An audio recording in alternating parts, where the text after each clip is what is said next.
Assalamualaikum warahmatullahi wabarakatuh. Nama saya Tazkiyatun Nufus dari kelompok 8. Saya ingin membacakan materi pengelolaan dana kas kecil.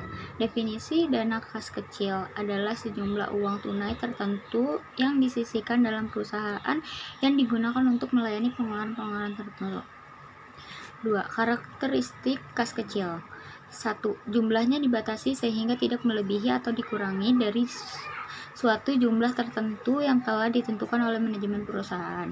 2. Digunakan untuk mendanai transaksi kecil yang bersifat rutin setiap hari. 3. Disimpan di tempat khusus, misalnya di tempat kotak kecil yang biasanya disebut petty cash box atau di dalam sebuah amplop. 4. Ditinggal dari atau dipegang oleh perusahaan keuangan di tingkat pemula atau junior kasir. 3. Perlengkapan pengelolaan dan administrasi dana kas kecil dibagi jadi beberapa. 1. Transaksi penerimaan atau pengisian kembali dana kas kecil seperti cek. 2. Bukti transaksi. 3. Peralatan menulis. 4. Alat untuk menghitung. 5. Formulir jurnal. 6. Formulir penerimaan dan pengeluaran atau mutasi dana kas kecil. 7. Bukti kas kecil. 4. Peralatan atau dokumen yang dibutuhkan. 1. Bukti kas kecil. 2. Cek. 3. Permintaan pengeluaran kas kecil. 4. Bukti pengeluaran kas kecil. 5. Permintaan pengisian kembali kas kecil. 5. Fungsi-fungsi yang terkait dengan kas kecil.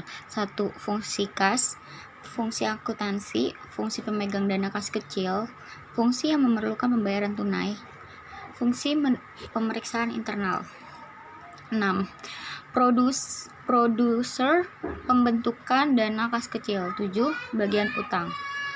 Bagian utang ada 1. Menerima surat keputusan mengenai pembentukan dana kas kecil dari Direktur Keuangan. 2. Membuat bukti kas keluar sebanyak 3 lembar. 3. Mencatat bukti kas keluar dalam register bukti kas keluar. 4. Mendistribusikan bukti kas keluar sebagai berikut. Lembar 1 dan 3 diserahkan ke bagian kasir yang dilampiri dengan surat keputusan pembentukan dana kas kecil. Lembar 2 diserahkan ke bagian kartu persediaan dan kartu biaya untuk diarsipkan. 4. Menerima bukti kas keluar lembar 1 dan surat keputusan tentang pembentukan dana kas kecil yang telah dicap lunas dari bagian kasir. 5. Mencatat nomor cek dan tanggal pembayaran yang tercantum dalam bukti kas keluar dalam register bukti kas keluar. 6.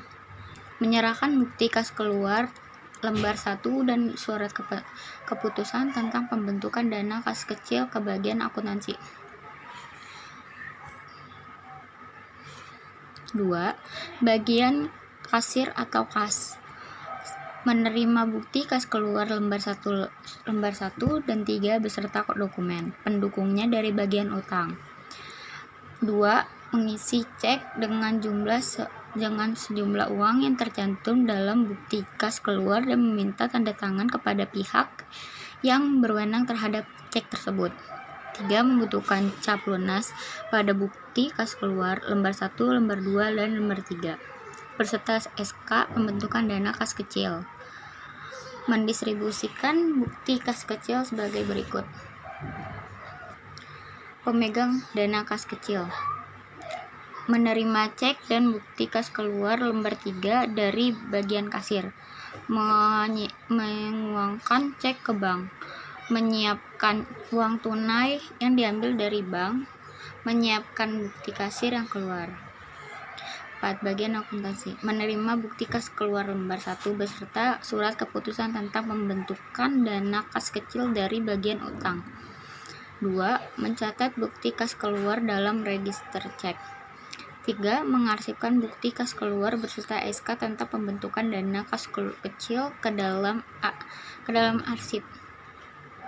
Nomor 7. Prosedur permintaan dan penanggung-jawaban pengeluaran dana. Nomor 8. Pemakaian dana kas kecil.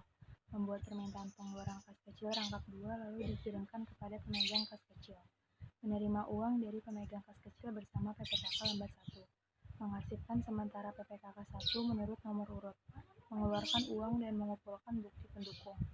Membuat bukti pengeluaran kas kecil kecil (BPKK), menyerahkan BPKK, dokumen pendukung, DP, dan PPKK 1 kepada pemegang kas kecil, menerima kembali PPKK lembar 1 dari pemegang kas kecil setelah dibubuhi cap lunas, mengarsipkan kembali PPKK 1, pemegang dana kas kecil, menerima PPKK lembar 1 dan 2 dari pemakai dana kas kecil, menyerahkan uang kepada pemakai dana kas kecil beserta PPKK 1, mengarsipkan sementara PPKK lembar 2 menurut Abjad. Menerima BPKK, PPKK lembar 1 dan dokumen pendukung, menerima BPKK, PPKK lembar 1 dan dokumen pendukung dari pemakai dana kas kecil, memeriksa pertanggungjawaban pemakaian dana kas kecil, BPKK lembar 2 dikembalikan kepada pemakai dana kas kecil setelah cap lunas, mengarsipkan sementara BPKK, PPKK lembar 1 dan dokumen pendukung sampai pengisian kembali kas kecil. Prosedur pengisian kembali dana kas kecil. Sekretaris meminta persetujuan pimpinan untuk membuat form permohonan. Setelah form permohonan dibuat oleh sekretaris, form permohonan di-ECC atau approval oleh pimpinan. Sekretaris memberi form permohonan ke kasir untuk mencairkan dana kasir membuat BKT untuk kasir 1 dan untuk sekretaris 2 sebagai laporan. Itu saja yang dapat saya sampaikan, kurang lebihnya mohon maaf. Wassalamualaikum warahmatullahi wabarakatuh.